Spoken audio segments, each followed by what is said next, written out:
guys, are you back? Yeah, back. All in?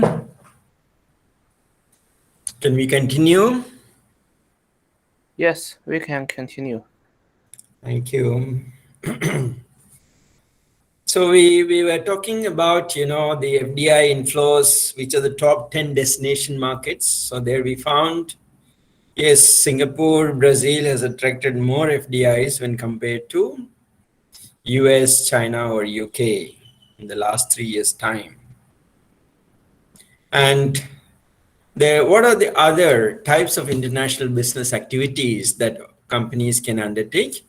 Obviously, some of them we already have discussed, like terms like licensing.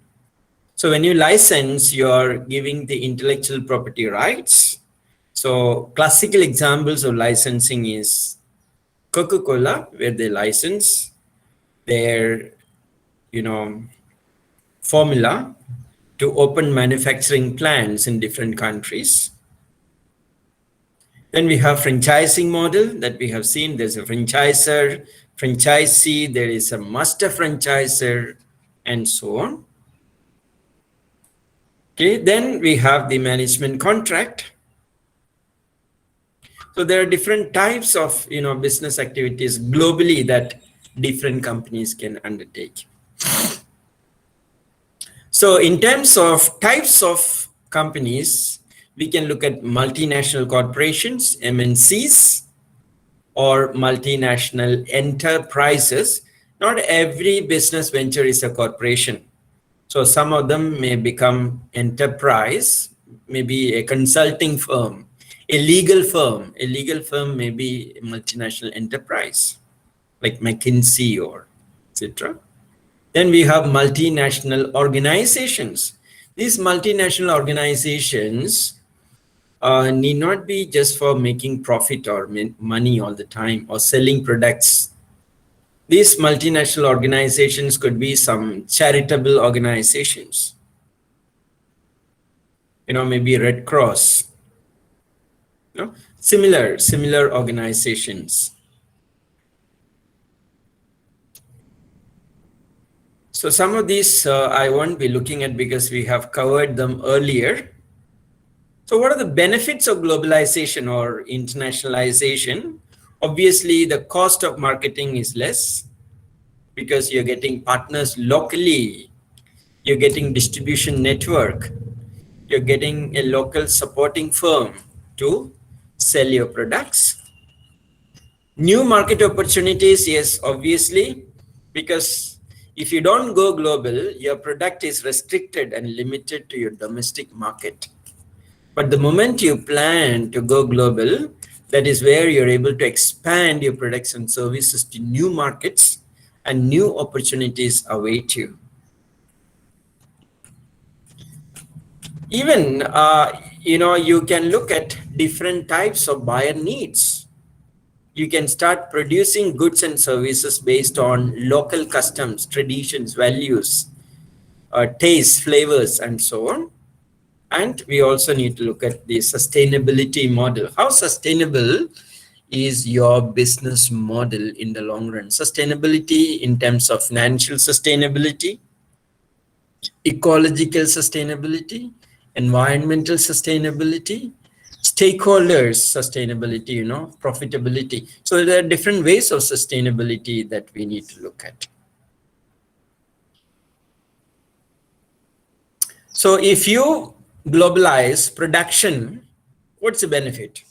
Obviously, this is one of the biggest reasons why so many companies came to China in the 90s.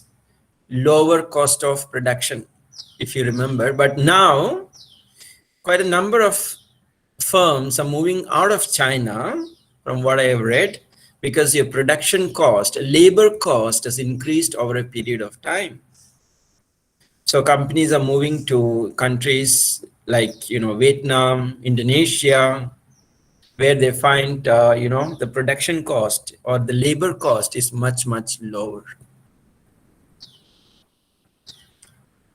You also get technical expertise. Probably a country may have a better technology than your own country.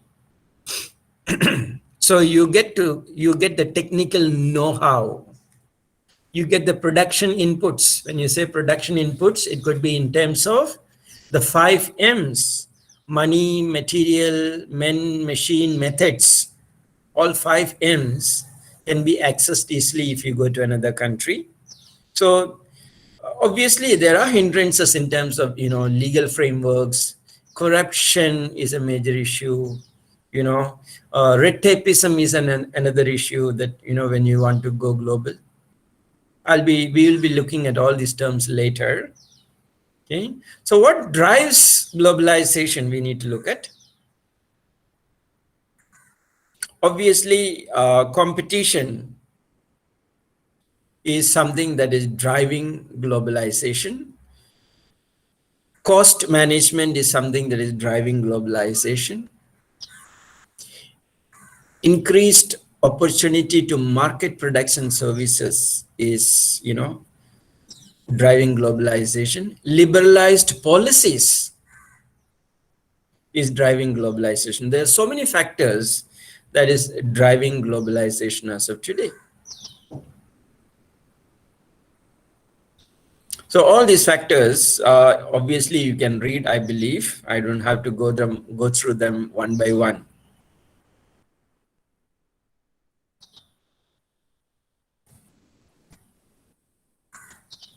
Okay. A few factors, we are going to look at them later also, like physical, geographic, demographic, institutional, like culture, politics, law, and economy. When we study the PESTEL model, we'll definitely look at these. Competitive factors, like in terms of supplier strength, rivalry among your firms, customer purchasing power, all these factors. Okay, somebody's microphone is 你不 on. 确挺舒服的吗？你先躺那玩手机，你也没回应啥呀？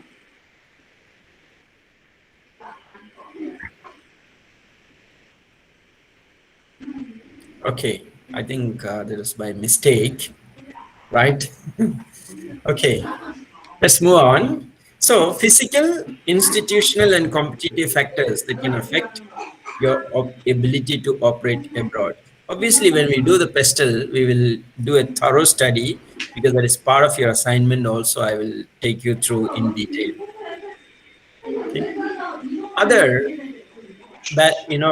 factors could be falling barriers to trade. Remember, in the early 90s, there were so many barriers to trade. Especially nationalism was a factor.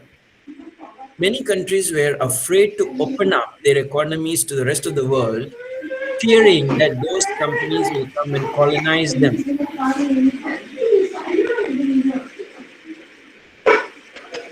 I can hear some beautiful voice out there. Can you please mute your mic? 刘金辉关麦，刘金辉，你关掉麦。Mr. 刘金辉。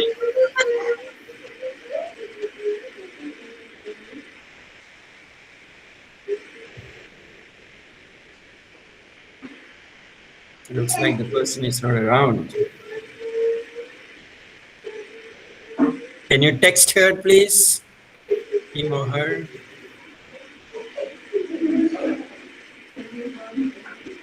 Okay.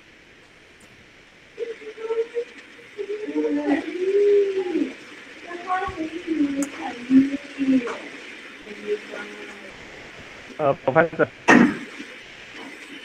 Professor.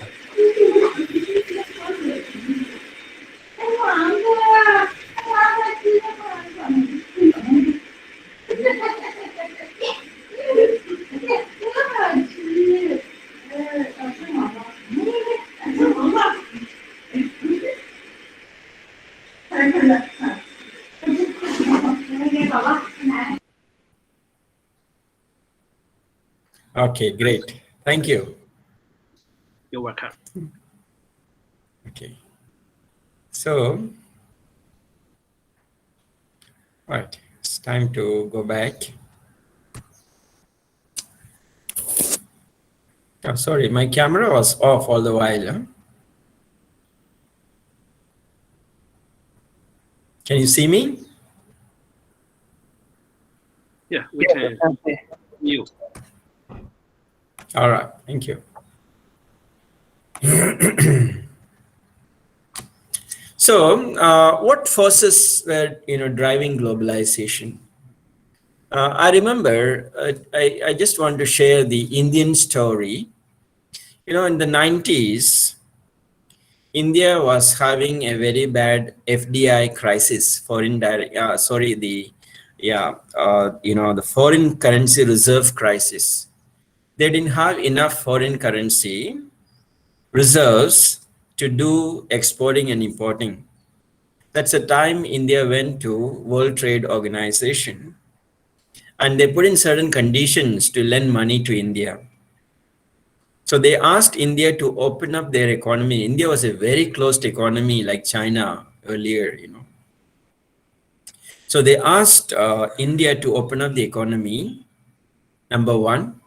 Okay, so they talked about the concept of globalization, privatization. So privatize state-owned or government-owned companies, and then globalize the market. That means you allow foreign companies to come and invest and trade with India. And India had to accept these conditions to get a loan from International Monetary Fund,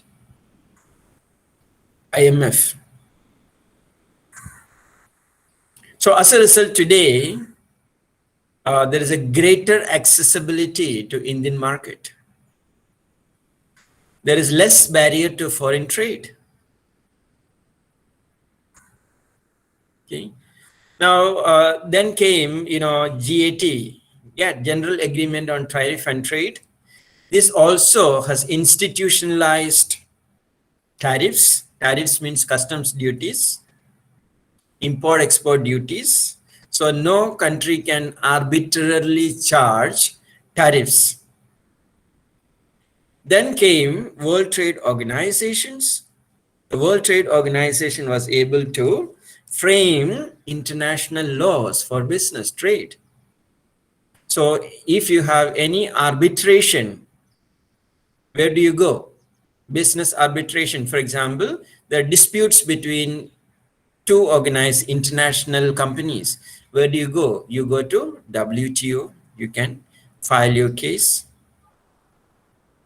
Then came the World Bank, which is another global lending body, like International Monetary Fund is another global lending body. Then came regional trade agreements. There were so many: SAFTA, NAFTA, EU, ASEAN, so many. We are going to look at them, study them one by one. So all these forces were driving globalization. And finally, technology, that is another major factor that has driven globalization.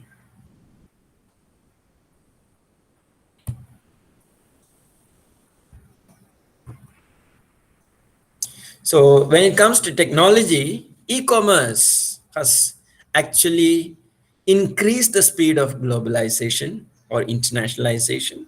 E-businesses, emails and video conferencing, internet, intranet and extranets, then new technologies like GPS, global positioning system. Now look at the way taxis are operated today. We're talking about driverless taxis. We're talking about, companies like Grab, which are just operated with the help of an app. So there are so many business models that has come up because of technological advancement in today's context. So if your business is techno-friendly, it's going to be successful, no doubt about it. If your business is driven by technology, it's going to be 100% successful. That's what we see today. In Malaysia, so many restaurants closed down because they were not techno-friendly. The ones which are techno-friendly, They were able to home deliver food by placing their orders through Grab or any other, apps. They were able to survive. So if you are talking about a business which is not techno-friendly, definitely that business cannot survive and sustain in the long run. So understand the force, technological force is one of the most important force that drives international business. So when you measure globalization, what are the factors? There are different indexes.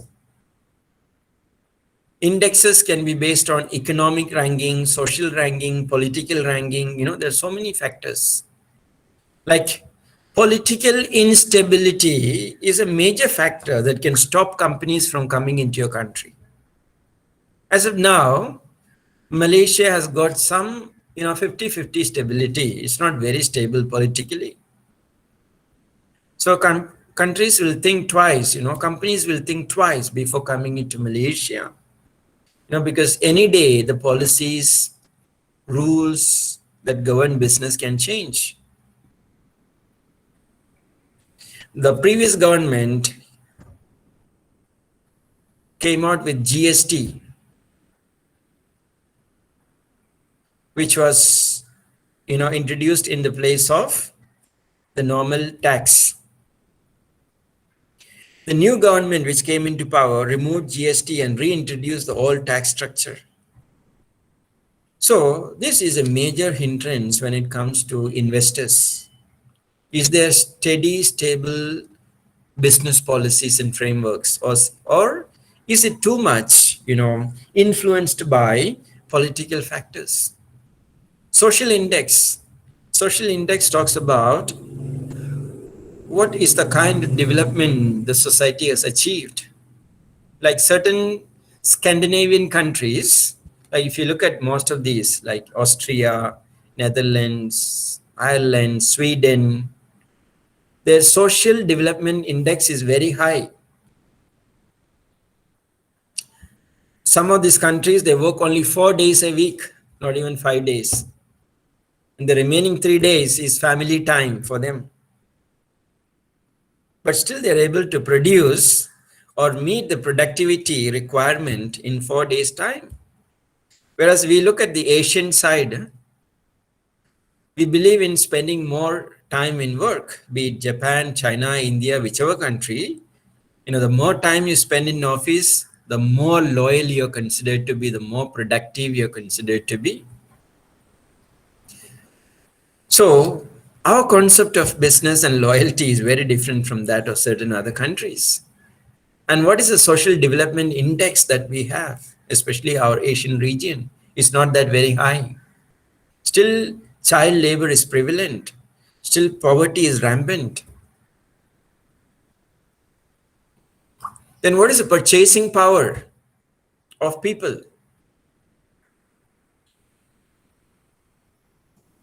Obviously, in Asia, there is a purchasing power disparity. The rich are super rich, poor are super poor. There is a rising inequality among the rich and poor. This is another issue.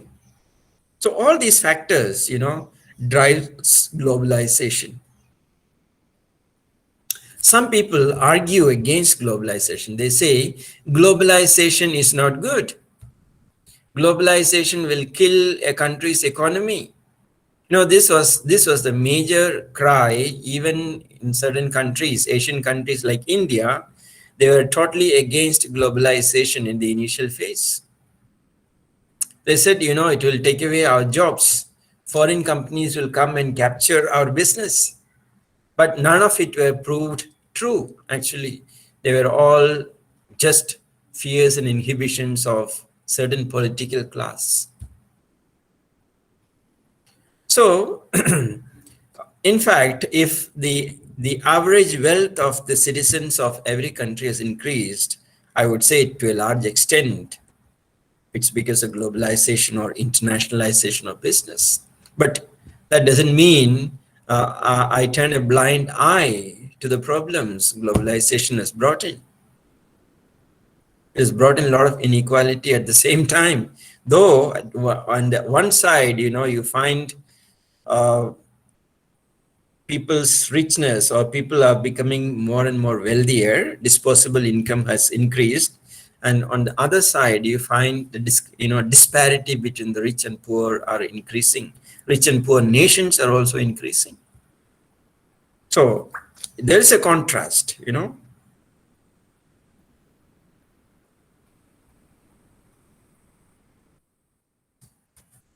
So this is what we are talking about: inequality, wage gap, income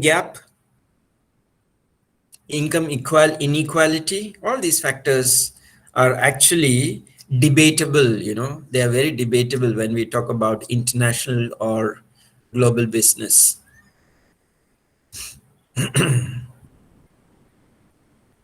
I'll be talking about culture maybe in the next class, so I think I can skip these slides for your reading only. Okay. Now, if you look at the global business environment, we have to look at 3 levels or 4 levels. First is within the firm, a national level, international level, then a global level. So within the firm, you have certain problems related to your business, like hiring, firing, right? Analyzing opportunities, selecting entry mode. How do you enter into a business? Is it through franchising, licensing, production? What are the method? Then what kind of products and services you need to choose to enter into a foreign market? These are all decisions made within a company. Then the next one, is the national level decision. Cross-cultural business, political and economic factors that we need to consider. Third level is the international, much, much broader, between different countries. We need to understand monetary system of different countries. We need to understand trade system of different countries. We need to understand political and economic factors or forces of a particular country. We need to understand what is the FDI policy of a country. We need to look at what is the regional and economic integration that has taken place, within a particular region. And then how the financial markets, international markets react to your entry. All these factors need to be studied. And finally, we have the global environment, where we look at increasing competition, technological innovation, the falling trade or FDI barriers. All these things are important to look at. So as we move outward, we move from micro to macro perspectives, bigger picture. When we look at globalization or internationalization, we are looking at a bird's eye view, holistic picture, not just a minuscule way of looking at things. Very interesting concept, SRC, self-reference criterion. So as a business manager moving or aspiring to move to another country, we need to understand what is self-reference criterion. Now, self-reference criterion is an unconscious reference to one's own cultural values, beliefs.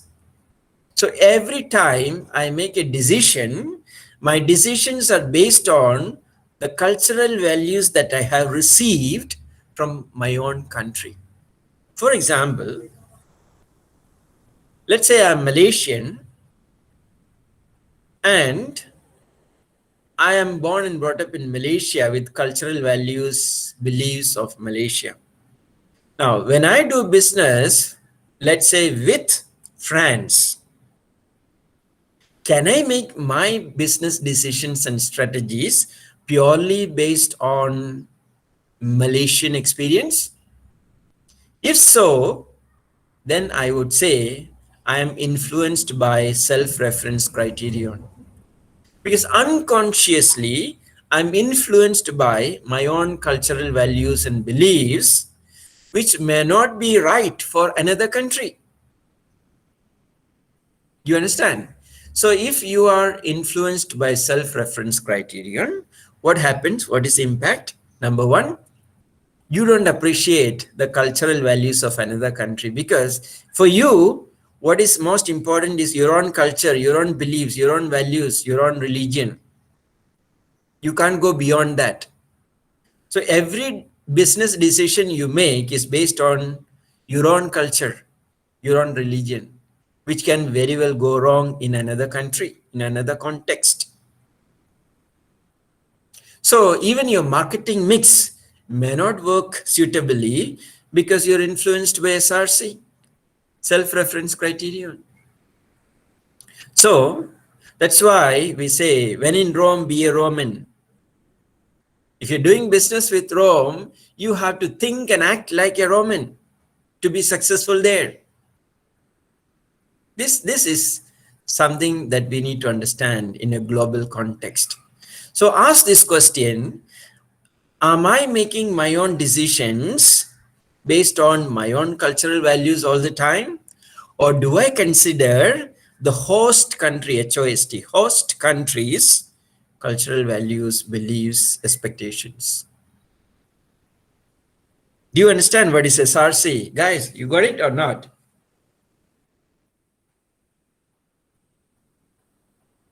Hello? Are you there? Yes, there. Yeah, got it. So you understand the concept of SRC? So do you think SRC is good or bad?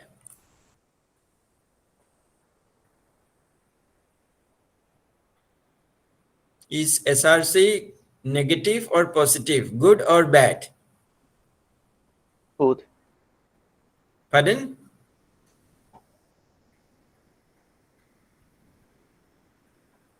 Good. Anybody? What do you think?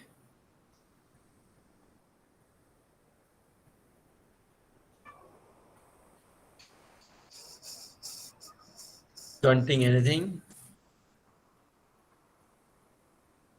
So if you're the marketing manager of a company in China which is planning to set up the business in Italy,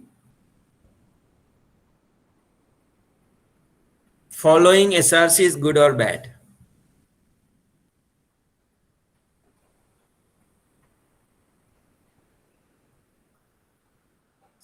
Just say good or bad. Which option would you choose?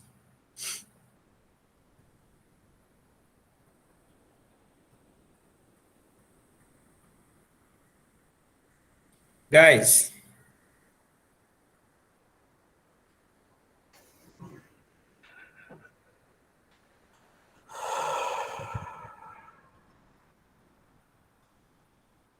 not sure. Not sure.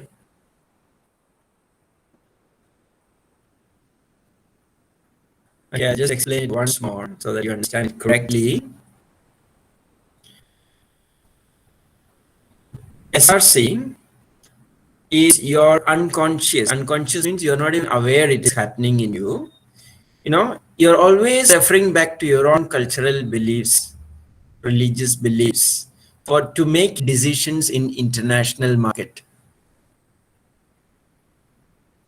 You are the marketing manager to Africa. So when you make your decisions, if you are always referring back to Chinese customs and traditions, then we say you're influenced by SRC, which is not good. Why it's not good? Because the context is different. The country is different.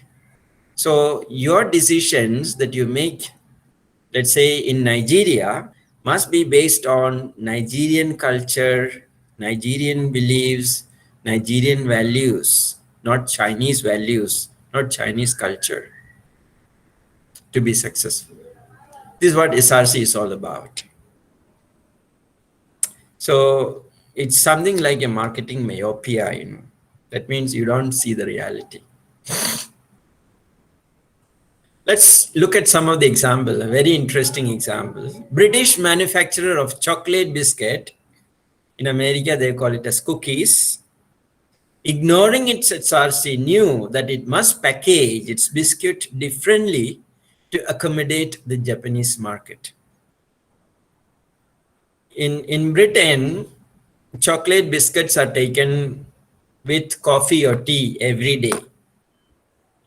But in Japan, these cookies, chocolate biscuits are wrapped individually, packed in presentation cardboard boxes, priced 3 times higher than UK, because cookies are used as gift in Japan and that must look and be perceived as special. I understand. So if you're influenced by SRC, what will this company will do? The British company, they will just sell it as they were selling in UK. But they understand what the Japanese market is all about. So they design strategies based on Japanese customs beliefs. So this is what we mean by moving away from SRC. Another example, Unilever. Unilever is one of the multinational company. Repackaged and reformulated its detergent for Brazil, washing powder for Brazil. Why? One reason was that lack of washing machines among poor Brazilians made a simple soap formula necessary. So many Brazil families do not have a washing machine. They may wash their clothes with hands or in the river. Also because many people wash their clothes in rivers. Yes, absolutely right. The powder was packaged in plastic rather than paper, so it won't get soggy. The Brazilian poor are price conscious and buy in small quantities. You remember we talked about marketing through sachets. The soap was packaged in small, low price packages. I talked about bottom of the pyramid in the beginning of the class. It's exactly what bottom of the pyramid is all about. MACD, modified traditional Big Mac in India, where it is known as the Maharaja burger. So you see, if you don't customize your products and services to meet the requirement of the local taste, then you're going to fail. This is what happened to, MACD initially. When they launched their burger in India, they were selling beef burger. They did a lot of marketing, very good marketing campaigns. But the product was not moving. And they were wondering what happened, why people are not buying burger. Then they had to appoint a market survey team to find out that anything to do with beef, people won't buy. So they had to move out beef to chicken or to vegetarian. Then that's the time people started buying their burger. So this is very, very important. Same way, a pork burger will be very popular in China, but the same will be a taboo in Malaysia. So this is understanding SRC. I hope now you understand what is SRC.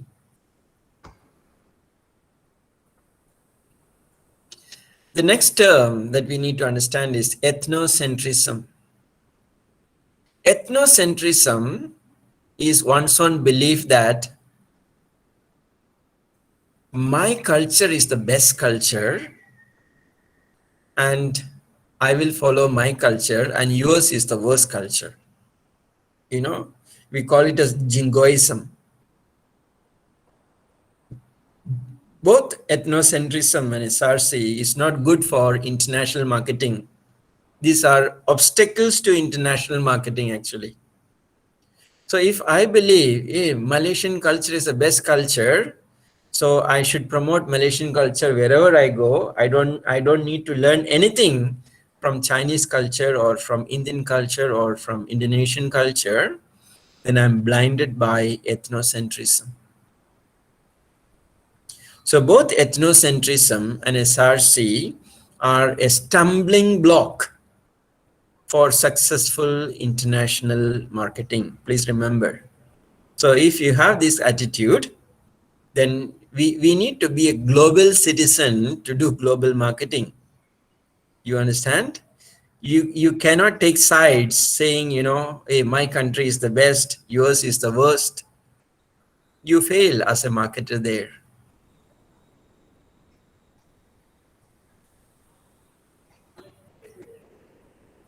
Another example is out of Wix. You know, Wix, Wicks, you know, that's how it is written. But in Germany, in German language, when you write it as Wicks, it has got some meaning, a slang word for sexual nature. So what did their company do? They changed the spelling of Wix to Wicks. Very interesting, right? Same way, you know, in US, if you want to do any business, you have to sign a contract. But in Egypt, if you insist on signing a contract, means you don't trust the other party.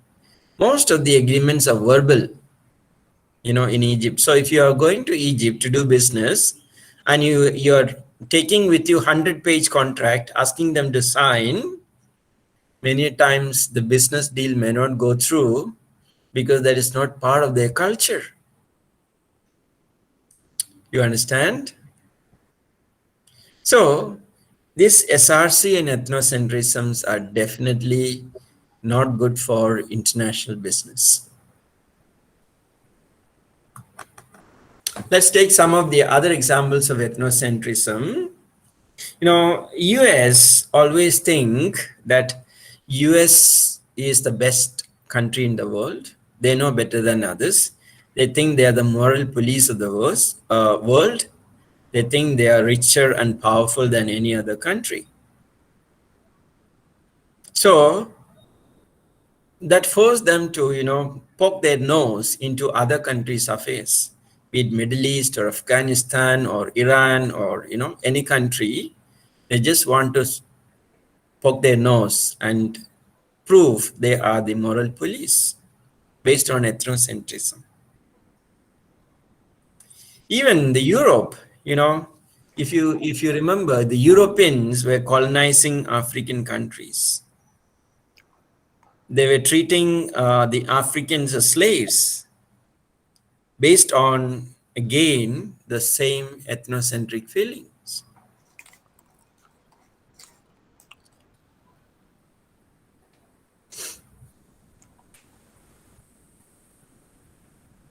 The Chinese philosopher Confucius, he has talked about mandate of heaven, where, you know, it said that the Chinese emperor has the power directly from God.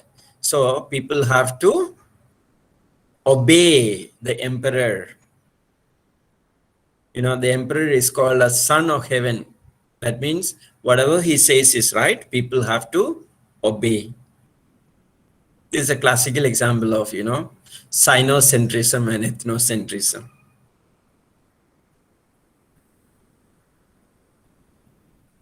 Again, the classical example of Nazi Germany.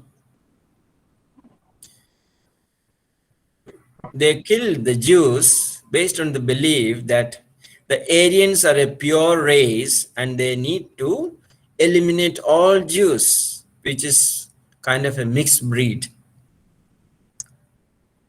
based on which they killed millions of Jews who were innocent, you know.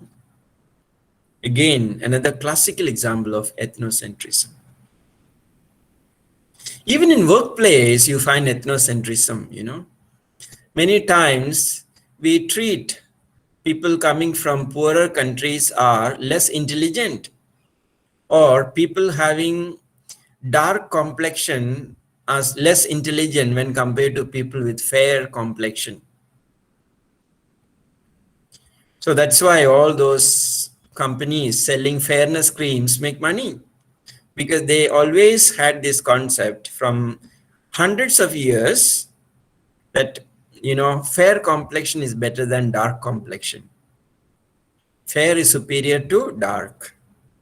fair is more intelligent than dark complexion or black complexion and so on. That's why even today we talk about black money. Money is neither black nor white. Then why do you call it as black? Why do you call it as Black Friday? Because we always associated black with negative energy. Black was considered as something related to the darkness, evil, you know. This is again SRC and its ethnocentrism. I hope you understand all these examples. So if you are excessively having SRC, what happens? You can't take the right decision because you're already blinded by your own beliefs, values. You can't appreciate other culture. And you may even offend your host because of your excessive SRC or ethnocentrism. So all these are having a negative impact on international business. You know, another example, an American sales manager posted in Japan. You know, in America, everyone is supposed to take care of their work. There's no morning briefing, no evening briefing. You're supposed to do your business. Nobody's going to monitor you.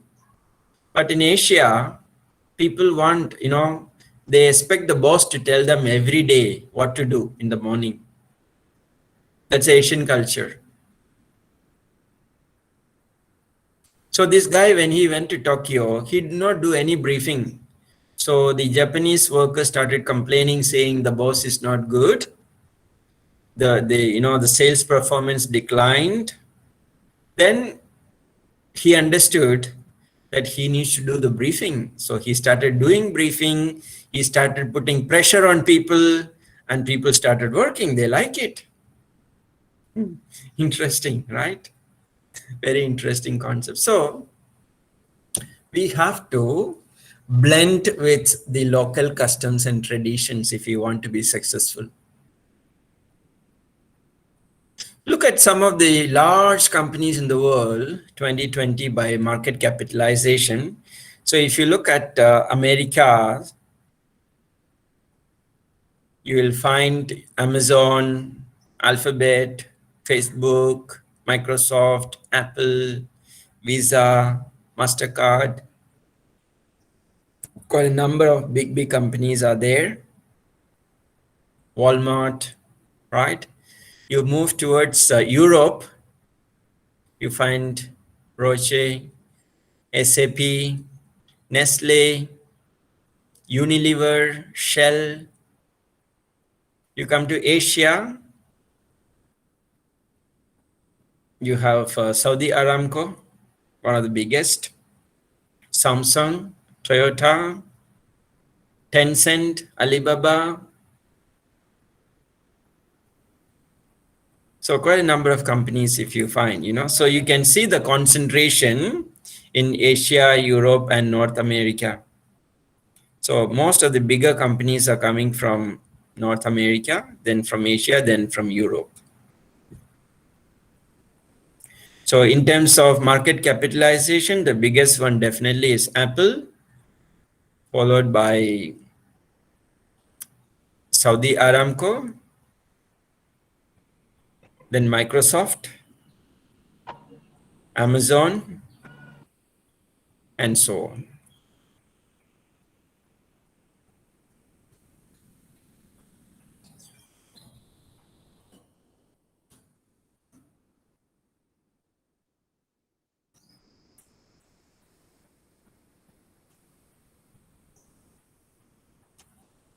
So I just wanted to take China as a case study here when we're looking at global marketing or international marketing. You know, what are some of the typical challenges that China is facing based on region, regional challenges like the Xinjiang region. So if there is any kind of political dissent in Xinjiang and Tibet, cultural religious traditions of Xinjiang is based on ethnic groups. okay, which is different from the Han, ethnicity. So Tibet was incorporated into the People's Republic of China. Subsequently, the People's Liberation Army's defeat of the smaller Tibetan army. And there are so many, historical reasons why Xinjiang region is always quite sensitive. Then Tibet, then, if you look at Chengdu, labor and land costs are lower in China's interior. Okay, they are rapidly becoming world centers of computer production, having attracted new factories manufacturing for companies like Acer, Apple, Dell, HP, Lenovo, and so on. Then you have Beijing. Obviously, Beijing has been the center of most of the economic activity and power, if you see. Taiwan obviously is very sensitive issue when it comes to China. So you see, there are so many regional complexities within China itself, which China has to deal with when it comes to international business. Okay, so quite interesting way to look at. I'm sure you, being Chinese, you know more about China than me, because I've never been to China. I know what I'm reading about China, whereas you people live in China, so you know about the complexities. It could be cultural complexities, it could be political complexities, it could be regional complexities within China that businesses are facing.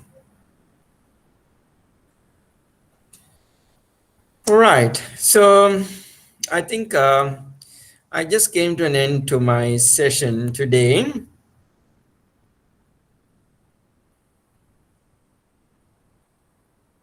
Now it's open for any type of questions that you have. But I hope the bottom line is clear that we are looking at the major concepts related to international business today. We didn't study in depth into any of the things, but we're looking at the 5 stages of globalization. We looked at ethnocentrism. We looked at SRC. We looked at so many other factors. So helping you to understand what international business is all about. We looked at import and export. We looked at organized, global bodies like WTO, International Monetary Fund. Then we looked at, regional blocks, trade blocks like ASEAN, SAFTA, NAFTA, SARC, etc., which we are going to study in detail at a later stage. But I think you understand, the nature of this particular subject. What is the expectation from the subject? So you got to read a lot, my dear friends. Okay, visit the websites of WTO, International Monetary Fund, IMF, okay, and such kind of similar global bodies. Try to go through them. Try to understand the functioning, how they do, what they do, and so on. Even the Asian Development Bank of, which is in China, you can have a look at it. How does this particular bank finance most of the Asian countries, business financial needs? Any questions?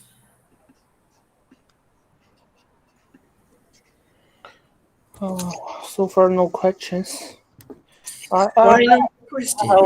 questions about this course segment. I see our course have a final exam and a group segment. Are you right? Absolutely right. As I told you in the beginning of the course, there are 3 components to your assignment. Okay. The first component is your group assignment, which means you have to form a group of 4 to 5 members. So I think Chuijun will help me to and give me the list of groups. Correct? Okay. So please identify the group members and create the groups and send it to me, maybe in another 1 week or 2 weeks time. Okay. Okay. Second component is an individual reflection of the first assignment, the group assignment. And third is a take-home assignment. So there are 3 components that we need to do. I'll be guiding you through. Next week, we'll spend time. I'll be discussing the assignment with you next week. So please ask everyone to attend next week's class so that everybody knows how to do the assignment. Clear, June? Clear. All right. Okay, good. Any other questions, friends? Anything you want to ask me? Go ahead. Feel free.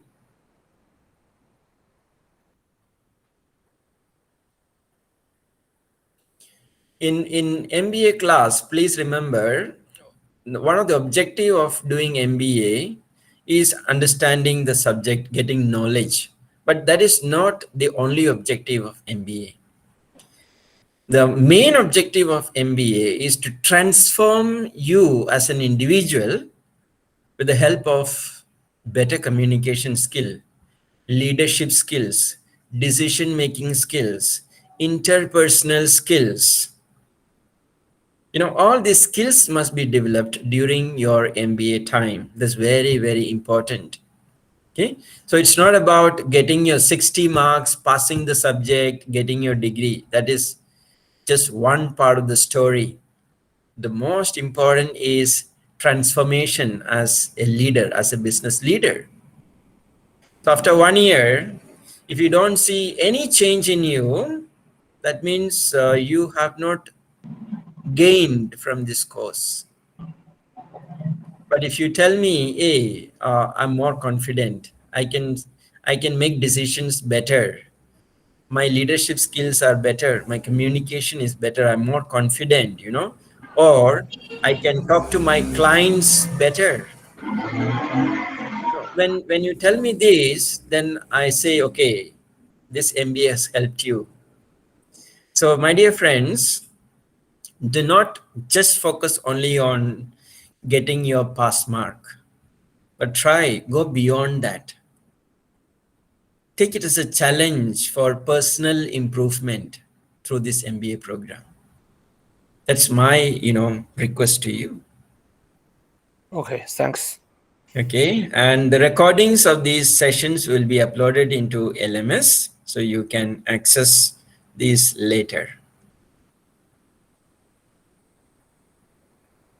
Okay. Any further questions? Anyone? I see around 29 people in the class. Let me see how many. Have you all taken your attendance?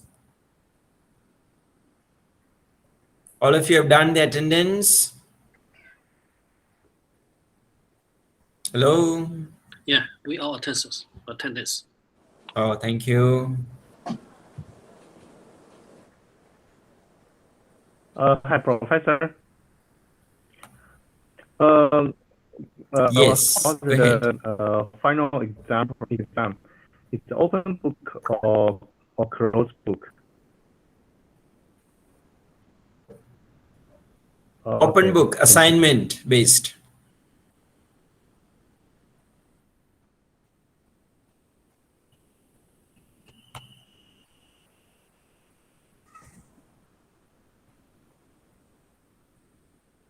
Okay, good. Anything else?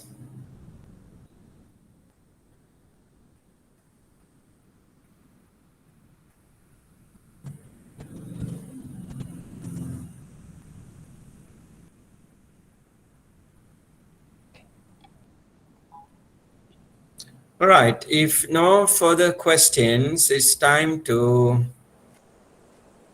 finish the class so you can relax, go have your dinner, right? Relax a bit, Yeah. Drink up. enjoy your weekend. Thank you, teacher. Welcome. Thank you, Professor. Thank you. You're very kind, Thank, Professor. thank you. Bye bye. All of you take care, stay safe. Yes, thank you. Welcome. Thank you. Stay safe. Welcome.